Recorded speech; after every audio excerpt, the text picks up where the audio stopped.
Hello and welcome. I'm Roger Ream, and this is the Liberty and Leadership Podcast, a conversation with TFAS alumni who are making a real impact in politics, public policy, government, business, philanthropy, law, and the media. Today, I'm excited to be joined by Joe Sabia, a leader in the digital space and creator behind Vogue's 73 Questions, among many other things Joe has developed in his career. Joe attended the TFAS program in Prague in 2005. Today, Joe will tell us about his work in the digital space, his experience since TFAS, and maybe, if we're lucky, about the Italian restaurant he co-owns in Georgia. Joe, I'm looking forward to our conversation today. Thanks so much for joining me. Oh, thank you for having me. Well, if you could, I'd like to first start with a little bit about your TFAS experience in 2005. You went to our program in Prague. It was about, I guess it was 12 years old at the time, and it brought together a very diverse number of countries in that region and from the United States and elsewhere for 3 weeks at Charles University and living in that beautiful city. What prompted you to go to the program? How did you discover it? I think we have to go back to December of 2004, 6 months before the program.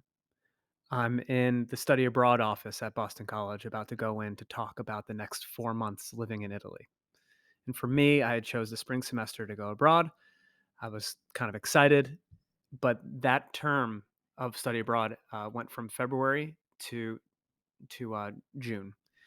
And when I was about to go into the office, um, I'll this sounds like a crazy story, but I'm sitting there in the chair waiting to have my name called, and when my name was called, I get up, and a brochure probably the size of this piece of paper falls on my foot.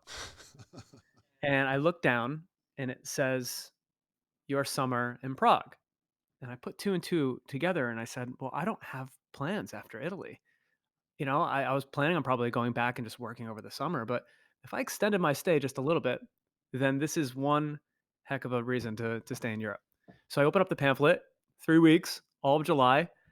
I studied political science and economics. This was about political science and economics. And I said, well, I got to ask my parents if I can get permission for this. So my parents were like, yeah, cool. As long as you like work and pay it off right when you get back.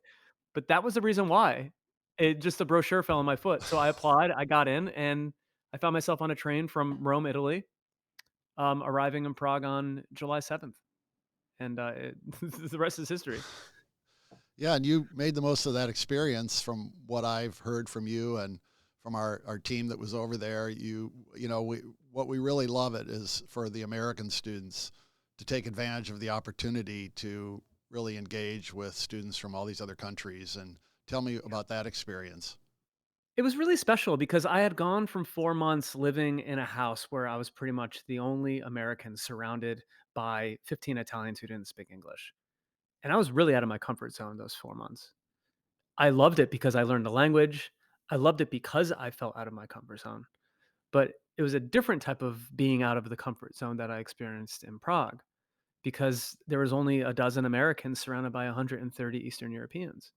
I had heard about, as a geography buff, I had heard about a lot of these countries except for one.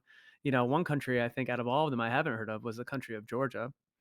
The only reference I had to the country of Georgia was the femme fatale from Goldeneye, the movie Goldeneye with Pierce Georgia? Brosnan, and she said that she was, and Pierce Brosnan was like, "Is your accent Georgian?" So that was the only reference I had. But I think that being out of the comfort zone, being surrounded by so many Eastern Europeans, because for them, getting into this program was a very important thing that their whole upbringing they were reminded of all of the students who were lucky enough to be sponsored, to be sent over to a program like Prague. And for me, I kind of took it for granted as an American. Like I didn't really know many other people who did this program. It wasn't as well known in the university system that I attended. So it was a really special thing to see a lot of people who've been waiting a very long time to have the opportunity to be in this environment. And I felt a deep sense of appreciation for that. I felt very lucky to be a part of that, knowing what this program meant to a lot of people. Yeah, there's a member of Congress who did our program when he was a college student, and he did it about 10 years earlier than you. So the students he was around had a little bit more of a firsthand experience living under communism, though the Mm, students you were with had that experience when they were young. yeah. But he echoed what you just said. I mean, it's what, he realized in a sense he didn't appreciate the amount of freedom he had, the democracy he grew up in compared to his classmates. Did this experience there then have a lasting impact on you in any way? I think in that regard, it was a deep, deep educational, process. Those 3 weeks. Let's be honest, Roger. I think the real bonding happens in nightlife, and Yeah, not so much in the classroom. right. It's the bonds and the relationships Over that are cheap formed. beer at the pubs in Prague. Yep. It's the most delicious beer in the world, Yeah. mind you. But I think that yeah, there's many forms of education going on. I think the deepest education was learning about the lives of these students who are my age, um, getting somewhat of a surface level understanding of what of very hard upbringings, not just for them, but for their parents and their grandparents. In some countries, worse than others. But I think at the end of the day, the students that I saw were just extremely intelligent, um, extremely affable, and and just happy to be there, networking and whatnot. So the thing that's really exceptional about my experience, which completely blindsided me, was the fact that my roommate was this guy George from Georgia, and he's this really likable, extremely friendly guy who I clicked with immediately, to the degree that you would think that we were brothers from another mother. Um, and that friendship that was formed with him those 3 weeks, with other Georgians, shout out to Nini and Tatia, to this Dutch guy Vincent Blankert. um, we basically formed quite a bond hanging out, and it was absolute bliss. It was 3 weeks of the happiest weeks of my life, and these were friendships and bonds that have lasted a lifetime. And when I mean lifetime, I mean I've been to Georgia 20 times Wow. since that experience. I consider myself the unofficial American ambassador of the country. It's a responsibility that I carry. Well, maybe we can make that official someday. I doubt it. I don't even think that's a possible thing. But we're talking about a brochure falling on my foot that led to quite to quite a significant fixture in my life. I mean, we're talking one of the most important aspects of my life, features of my life, is these friendships, and all of the immersion, the real immersion that comes with knowing more and more about the lives of these friends and the culture that they come from, a culture that's absolutely worth celebrating. One of the coolest, best kept secrets of the world is a country like Georgia. So I feel really grateful, super grateful, that I got accepted into the program, that I ended up Yeah. there. Well, you if I think had mentioned that you are godparent to, is that to George's, one of his Yeah, children? Yes. yeah. And Anastasia, his firstborn daughter, who I think is turning 12 this year. Yeah, like, talk about a bond, right? Yeah. Being asked to be the best man and being asked to be the godfather of a child. I mean, this is a deep connection, and it's so deep that I actually brought my roommate from Boston College, into the mix. His name is Ryan, and, Ryan has also become a best friend, so we're a triumvirate. The 3 of us are extremely close, and we, got in businesses together, and, Yeah. it's a very, very deep connection, extremely special, So so, you mentioned you've been to Georgia some 20 yeah. times. You've also traveled a lot of other places. Is it right? You've been to what, some 80 plus countries in the world? Yeah, I've had the great fortune of just going out and trying to be in as many places as possible over the years. I think back to some of the crazier trips I've taken. 4 years after Prague, I hopped in a Fiat Seicento, and which is basically has the engine of the size of a golf cart, and I drove from England to Mongolia, Wow. 10,000 miles, 40 days. Those days are done. I don't know if my health insurance policy covers what would possibly happen at this age there, but yes, I've definitely traveled. Ex-Soviet states are some of my favorite. I really just have have loved going to that part of the world. Um, and yeah, just really happy to have explored and also connected with a lot of the friends I met at APES every place I went. Did the trip from London to Mongolia, was that something you filmed or turned into some sort of documentary, or why'd you do that?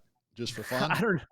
I just knew there was this massive rally that happened. It wasn't a race. It was just everyone get in a tiny car and do whatever it takes to get to Mongolia. Now, this is before obviously everything that's happened in Russia and the Yeah. complications there. You can't really do this type of trip anymore. But yeah, that was kind of that was the whole thing, you know. Yeah, so really crazy. Well, let me ask you a little bit now about the success you've had in your career. Uh, well, how do political science and economics major end up on the career path that you're on today with the creative documentaries and videos and internet the websites you've just, so successfully built? I was a confused kid back then. I honestly was getting off that train, going to Prague, having a great experience, but that other life that I had at college was one where I don't know, I was a little bit like conflicted. I was a political science and economics major. I'd gone to BC, which is such an incredible school, and I'm so grateful for the experience I had. But here I am getting into arts and sciences, switching out, going to business school, thinking that that's gonna be better for my career, and then leaving business school and going back into arts and sciences. So I had kind of a schizophrenic, uncertain experience. One that I think was driven more about the idea that I needed straight A's just to do something in grad school than the self-examination Yeah. that I really should have done to say, what is it that I'm um, good at? What is it that I derive joy from? And is there a need in the world for it? Now, those three things are the three key questions of a Jesuit education at Boston College. Hammered into our heads, those three key questions. And I was the worst at really trying to understand and answer those questions from my own experience. So that summer was a really crazy turning point or fork in the road, crossroads, whatever you want to call it, because I had this one idea that I guess like political science and economics was for me. And then right when I got back to the States my senior year, everything was flipped Wow. upside down.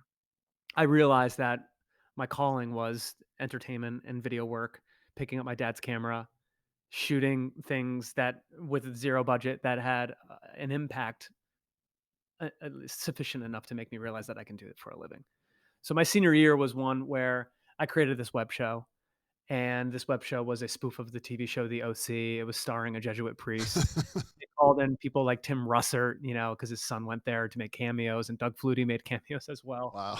And my senior year was one where, you know, I was really taking economics and political science classes that were interrupted by the New York Times coming in, by CBS Evening News coming to film me and the team, and me taking spring break trips out to Hollywood, interviewing for Hollywood. So this is a very, very non-traditional thing that happened to me, and my calling was realized right after APES. And now maybe it's because of the Prague program. Maybe the Prague program may have made the universe come together in a certain way. I don't know how much credit I should be giving to the Fund for American Studies and APES, but that was my senior year, and then from there, I just was on a path to digital video, you know, YouTube creation, very much that, and I've made a living off of that platform, filming all types of things, you know, which eventually landed me at Condé Nast Entertainment and filming 73 Questions. So that path was that time right in 2005 and 2006.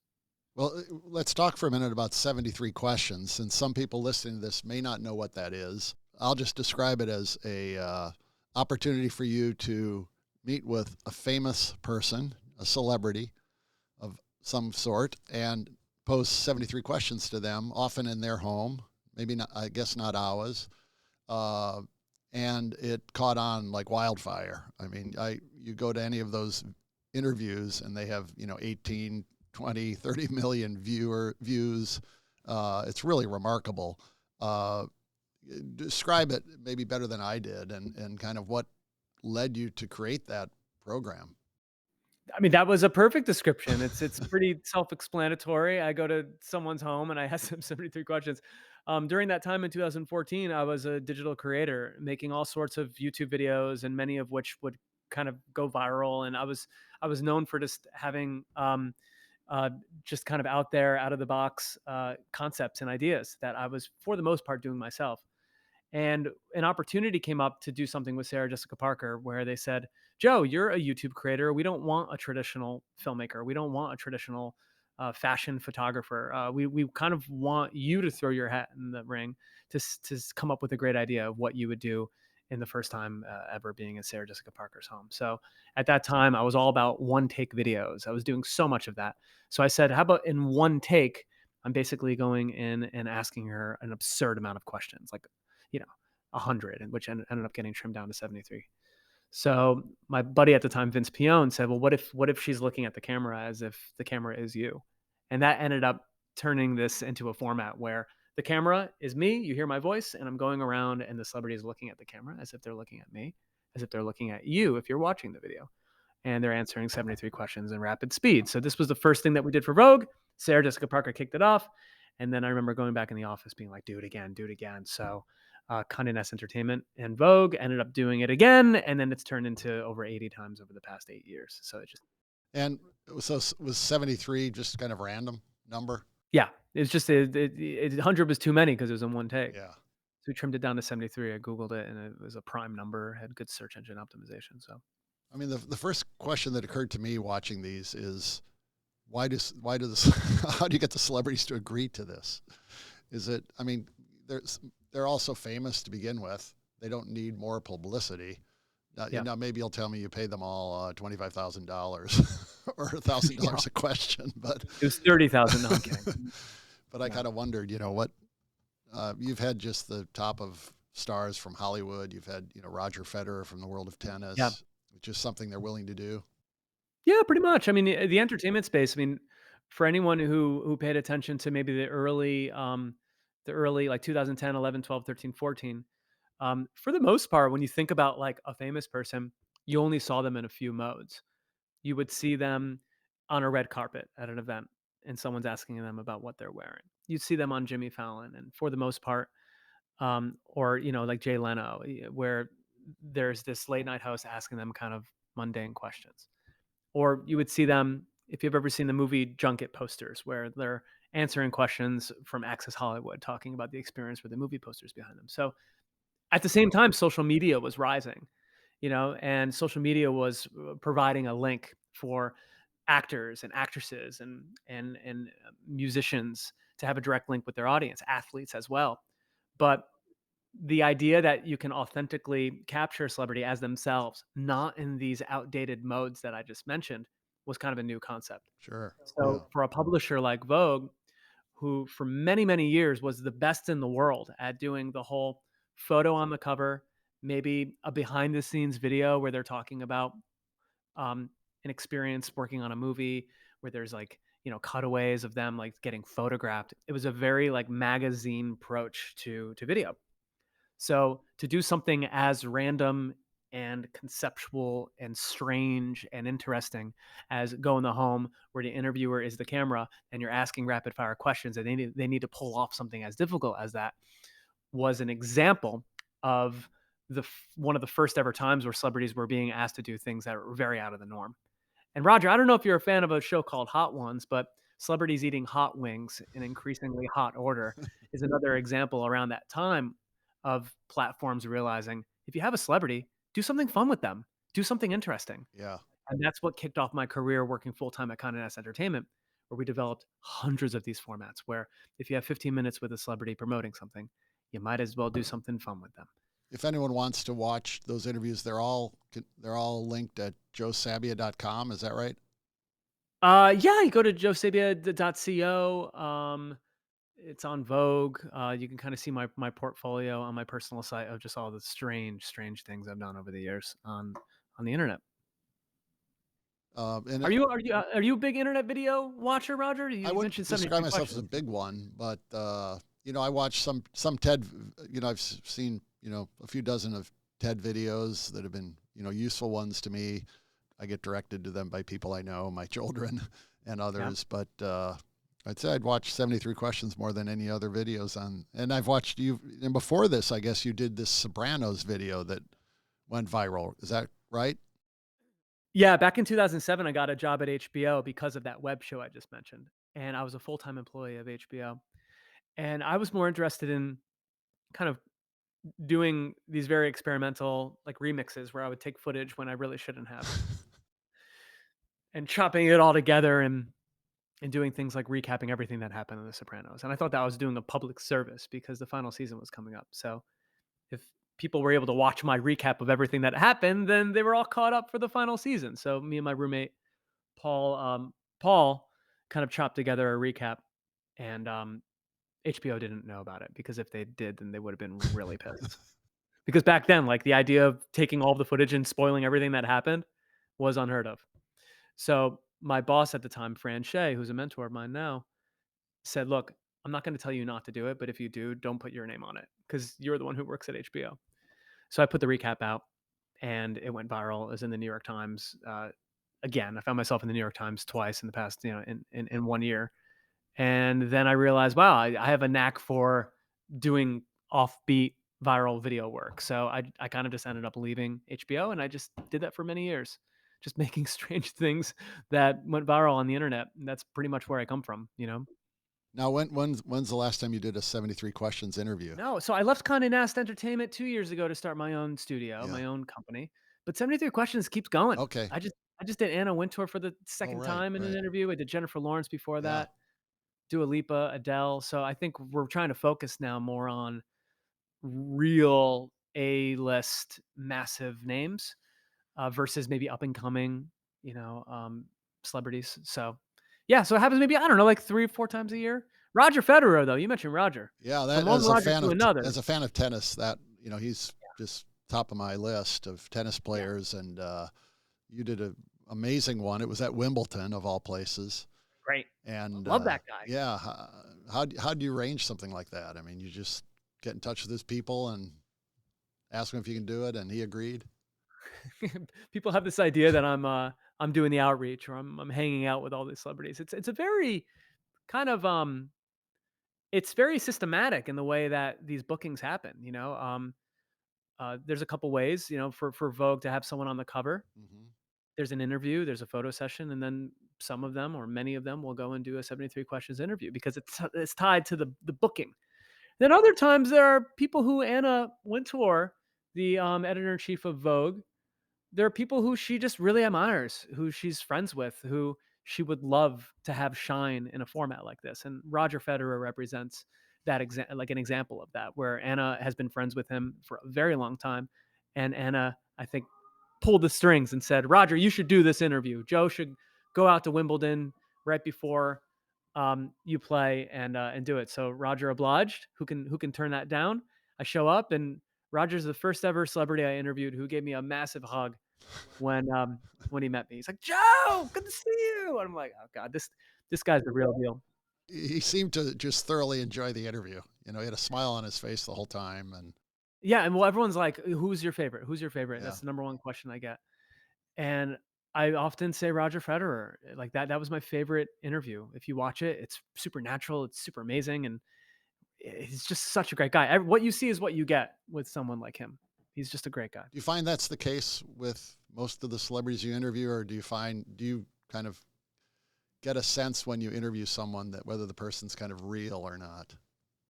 For the most part, everyone really is real. Yeah, I think a lot of people are able to be real because of the format, because it's Vogue, because this is a comfortable and safe space for them to be themselves. And I think that's the power of that brand is that the celebrities that are featured in Vogue really want to be there.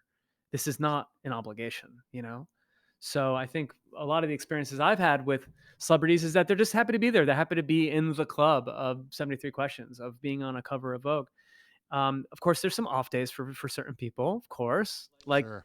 like anyone else who has off days. Of course, maybe there's a little bit of that, but for the most part, really pleasant people, and they're just really grateful they're there, and I'm really grateful to be there with them. So You have in your bio that you in 2007 won a competition in puns. Oh, yeah. a pun competition. I didn't know there was such a thing, though. We have someone close to TFAS who is the international whistling champion. So there are whistling competitions. Tell me, what was this pun competition? It was it's I thought you were gonna I thought Roger was gonna ream me out for this.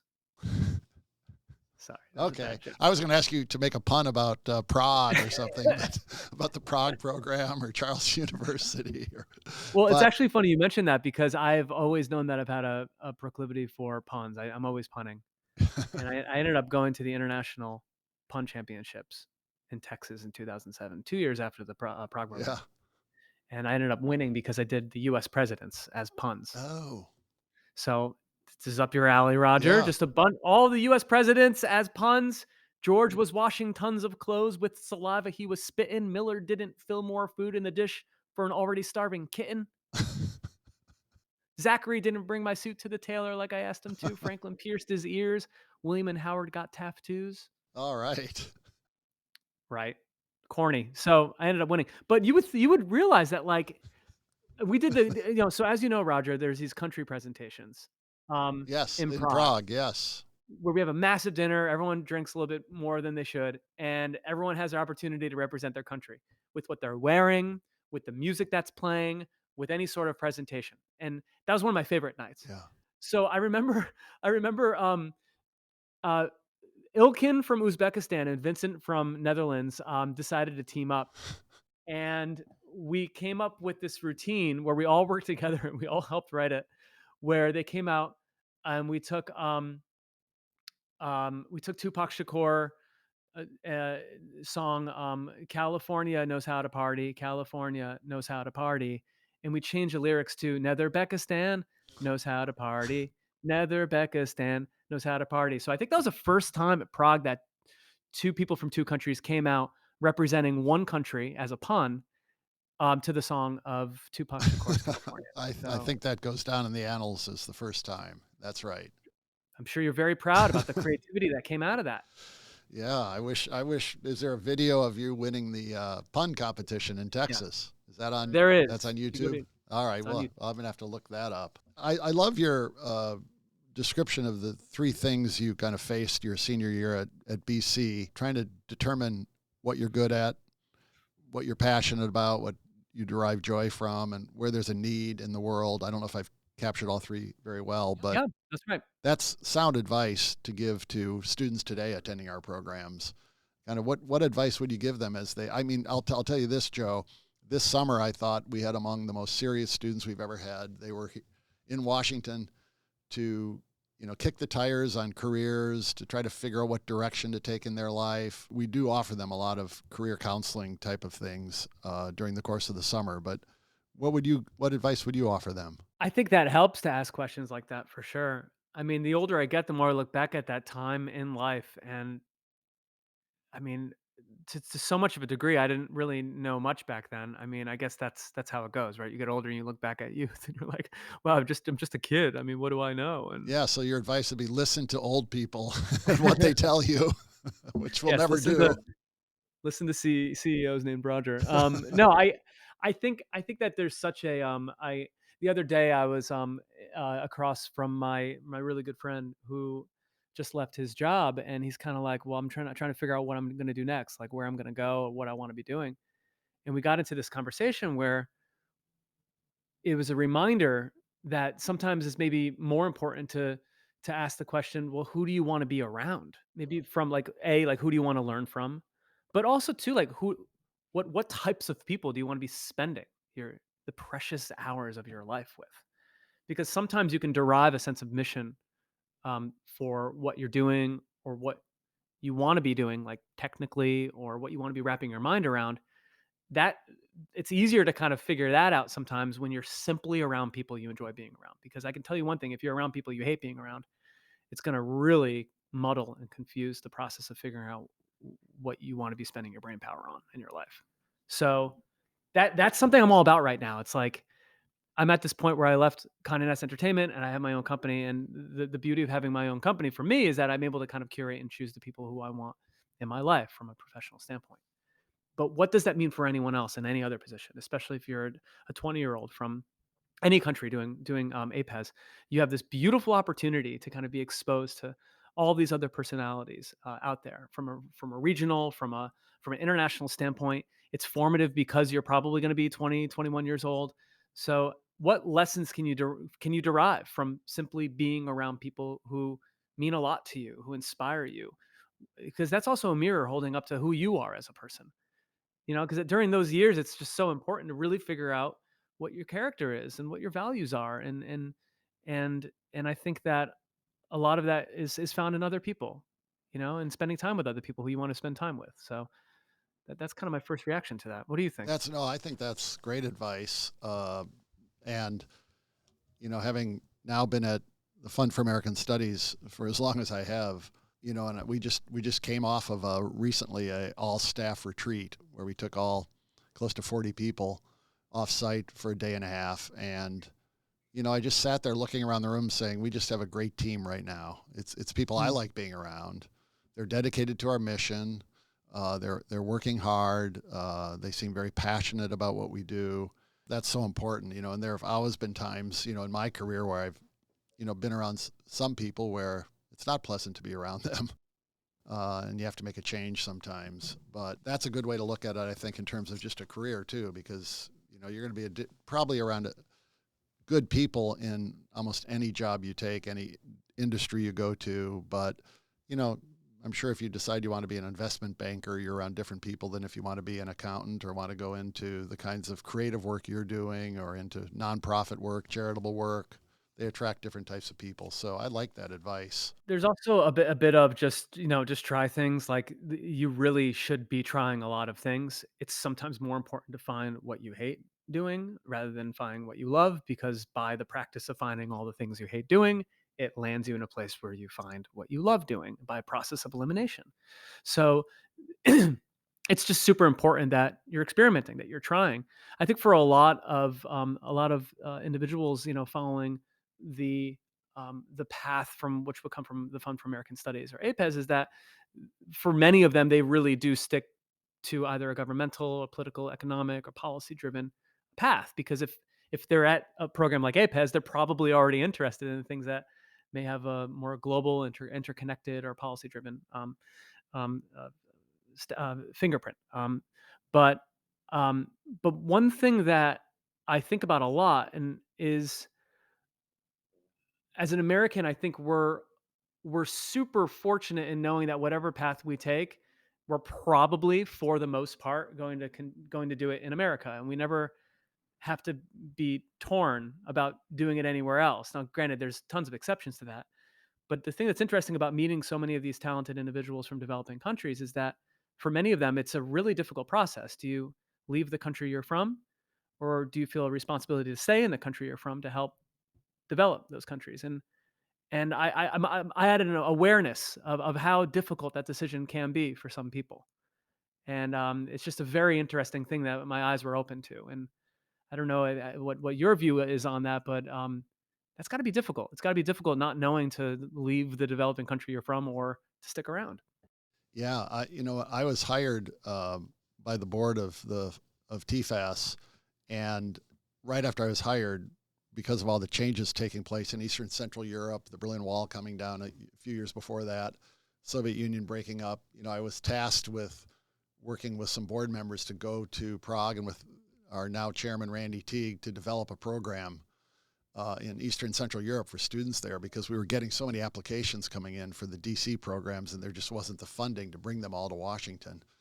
And so when we set up the Prague program, it was just so different from I joined the organization never thinking a year earlier that there'd be an international dimension to what we did. And now we've been doing it. We have programs we did in Guatemala this summer. We go to Santiago, Chile. We've been in Hong Kong, now Singapore, and doing 2 programs in Prague. And it's been an incredible experience for me. And what I discovered from people like you and others before you and after you is that the experience for the Americans can be life changing and transformational. It's so broadening for Americans to go. You had gone to Italy already, but Yeah. some, never going to travel outside the country or never have. And so while we kind of built the program to help students in that region of Central and Eastern Europe who lived under communism, the impact it's had on the Americans who attend has just been much bigger than I ever anticipated. So I think you're right in your observation. Many of our graduates from overseas do come to the U.S. for at least a portion of their careers. Some have moved here permanently, but we like to see them going back to their home country and making a difference there if possible. Yeah. Yeah. I definitely developed a deeper sense of empathy of realizing the immense amount of privilege, at least in my American experience, being raised the way I was. Yeah, It like I said before, hard lives, yeah, really, really hard lives. Not to say that there are no hard lives in America, but in that region of the world, given the political, things that have happened yeah, in the past, and continues. it continues. And I think a lot of Americans, despite this is just my personal opinion, despite how we criticize America, and don't get me wrong, it's a flawed country. There are definitely other systems that are worse than what we have, Oh yeah, yeah, and I think we need to put that in perspective. yeah. There's some truth to that saying that if you're born in America, you won the lottery. You have opportunities that a lot of people in the world don't have. Yep. Before we run out of time, I want to be sure to ask you. You've got at least ownership, part ownership at least, of a pizza restaurant in Atlanta, Georgia. I want to ask about that because my daughter lives there. I go there often.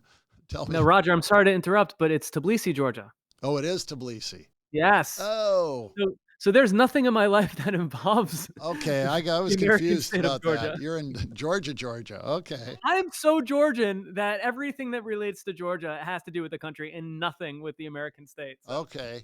Okay. Well, that's well. When I get to Tbilisi, I will look for a. There's probably not too many there. No, I don't know. But is it doing yeah. well? Well, we actually changed management, so we sold it to other management. If you go to Tabidze Street in Tbilisi, you'll see a restaurant called Piano, Piano. and Piano is an Italian restaurant that we had for a few years. My friends George from Georgia and Ryan, my Boston College roommate Ryan. So we had that for a few years, and now we have a records management company called Dasta, which is kind of like Iron Mountain in America, but it's the first of its kind version of Iron Mountain in the country of Georgia, which stores all sorts of documents from banks and whatnot. A huge facility, employing over 50 people, with hundreds of thousands of boxes of very important documents that companies cannot get rid of. So Great. that's what I'm involved in now since APES, Roger. Yeah. Wonderful. Wonderful. With a classmate too. This has been great. I appreciate you giving us some time this morning from your busy schedule of activities, and your entrepreneurial success is an inspiration, not just to me, but to students who do our program and people who listen to our podcast. So thank you very much. I appreciate that. I was wondering actually if I can leave on one note. I promised myself that I would show a photo Sure. from 2005 in APES. So Oh, I'm gonna go. wonderful. I'm gonna go Yeah. grab it really quick.